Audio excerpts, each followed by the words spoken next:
বাংলাদেশ সেতু কর্তৃপক্ষ কর্তৃক প্রকাশিত নিয়োগ বিজ্ঞপ্তিটি গত 29 জানুয়ারি 2025 তারিখে প্রকাশিত হয়েছে।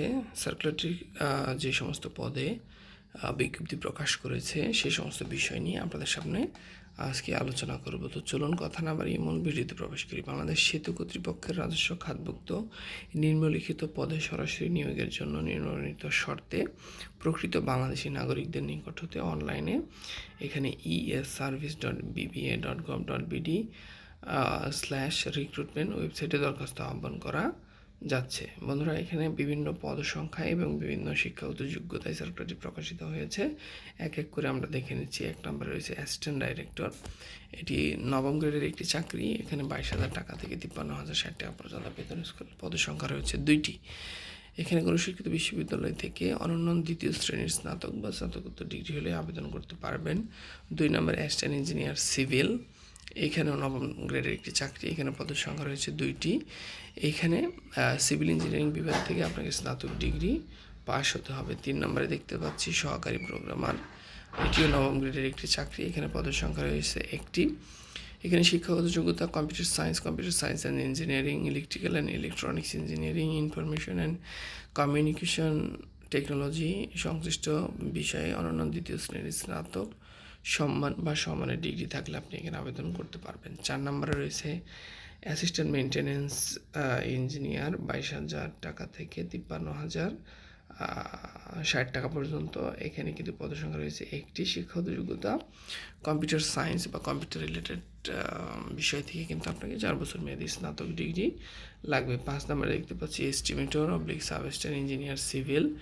এটি 10ম গ্রেডের একটি চাকরি। এখানে পদের সংখ্যা রয়েছে 2টি।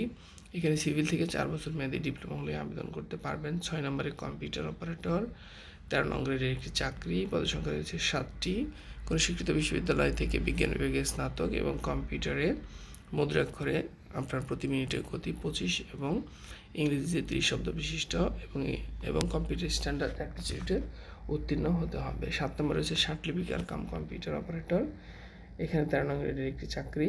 পদের সংখ্যা রয়েছে 3টি। এখানে শিক্ষাগত যোগ্যতা দ্বিতীয় শ্রেণীর সিজিপিতে স্নাতক ডিগ্রি হলে আবেদন করতে পারবেন। কম্পিউটারে দক্ষতা থাকতে হবে। লিপিতে বাংলায় 50 শব্দ, ইংরেজিতে 80 শব্দ এবং কম্পিউটার মুদ্রাক্ষরে প্রতি মিনিটে বাংলায় 25, ইংরেজিতে 30 শব্দ বিশিষ্ট গতি থাকলে আপনি আবেদন করতে পারবেন। 8 নম্বর রয়েছে কানন গো। এটা 13নং গ্রেডের একটি চাকরি। পদের সংখ্যা রয়েছে 1টি। এখানে সার্ভে ডিপ্লোমা থেকে 4 বছরের ডিপ্লোমা থাকলে আবেদন করতে পারবেন। 9 নম্বর রয়েছে মুদ্রাক্ষরী কাম কম্পিউটার অপারেটর। 14নং গ্রেডের একটি চাকরি। পদের সংখ্যা রয়েছে 11টি। এখানে স্নাতক ডিগ্রি থাকলে আবেদন করতে পারবেন এবং কম্পিউটার ব্যাপারে দক্ষতা থাকতে হবে। 10 নম্বর রয়েছে ক্যাশিয়ার। এখানে 14নং গ্রেডের একটি চাকরি। পদের সংখ্যা রয়েছে 1টি। এখানে ব্যবসায় শিক্ষা থেকে স্নাতক ডিগ্রি এবং হিসাব এবং অডিট অনুরূপ ক্ষেত্রে 2 বছরের বাস্তব অভিজ্ঞতা চেয়েছে। 11 নম্বর রয়েছে অ্যাকাউন্ট অ্যাসিস্ট্যান্ট। 14নং গ্রেডের একটি চাকরি। পদের সংখ্যা রয়েছে 1টি। কোনো স্বীকৃত বিশ্ববিদ্যালয় থেকে ব্যবসায় শিক্ষা থেকে স্নাতক ডিগ্রি এবং সংশ্লিষ্ট বিষয়ে 2 বছরের অভিজ্ঞতা চেয়েছে। 12 নম্বর রয়েছে ডাটা এন্ট্রি অপারেটর। 16নং গ্রেডের একটি চাকরি। পদের সংখ্যা রয়েছে 1টি। এখানে এইচএসসি পাস এবং কম্পিউটার দক্ষতা থাকলে আবেদন করতে পারবেন। 13 নম্বর রয়েছে অফিস সহকারী কাম কম্পিউটার মুদ্রাক্ষরিক।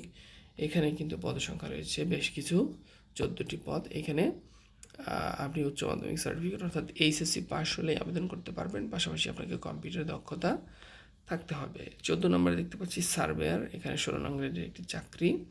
পদের সংখ্যা রয়েছে 1টি। এখানে স্বীকৃত ইনস্টিটিউট থেকে সার্ভে বা জরিপ থেকে ডিপ্লোমা থাকলে আবেদন করতে পারবেন। 15 নম্বরে রয়েছে চেইনম্যান। এখানে গ্রেড হচ্ছে 20। পদের সংখ্যা রয়েছে 2টি। এখানে কোনো স্বীকৃত বোর্ড হতে মাধ্যমিক স্কুল সার্টিফিকেট অর্থাৎ এসএসসি বা সমমানের পরীক্ষায় উত্তীর্ণ হলেই আবেদন করতে পারবেন। 16 নম্বরে রয়েছে অফিস সহায়ক। 20তম গ্রেডের একটি চাকরি। এখানে পদের সংখ্যা রয়েছে 16টি। এখানে কোনো স্বীকৃত বোর্ড হতে মাধ্যমিক স্কুল সার্টিফিকেট এসএসসি বা সমমানের পরীক্ষায় উত্তীর্ণ হলেই কিন্তু আবেদন করতে পারবেন। তো বন্ধুরা, এই ছিল মূলত বিভিন্ন পদসমূহ এবং তার যে বেতন গ্রেড এবং শিক্ষাগত যোগ্যতার যে ক্রাইটেরিয়াগুলো তার সারসংক্ষেপ। এরপর আমরা আরও কিছু যে শর্তাবলী রয়েছে আবেদনের সেগুলো দেখব। অবশ্যই আপনারা এগুলো ভালো করে পড়ে তারপর আবেদন করবেন। এখানে আবেদনপত্র দাখিলের সময়সীমা আগামী 1 ফেব্রুয়ারি 2025 থেকে শুরু হয়ে 2 মার্চ 25 পর্যন্ত চলবে। ফি জমা দানের শেষ সময় আবেদন করার পরবর্তী 72 ঘন্টার মধ্যে। এখানে যথারীতি অন্যান্য চাকরি নাই, এখানে ছবি এবং সিগনেচারের সাইজ বলে দেওয়া রয়েছে এবং আবেদনের ফি বাবদ এখানে 1 থেকে 5 নং শ্রমিকের জন্য 200 টাকা এবং 6 থেকে 14 নং পদের জন্য 100 টাকা, 15 থেকে 16 পর্যন্ত 50 টাকা ফি হিসেবে প্রদান করতে হবে।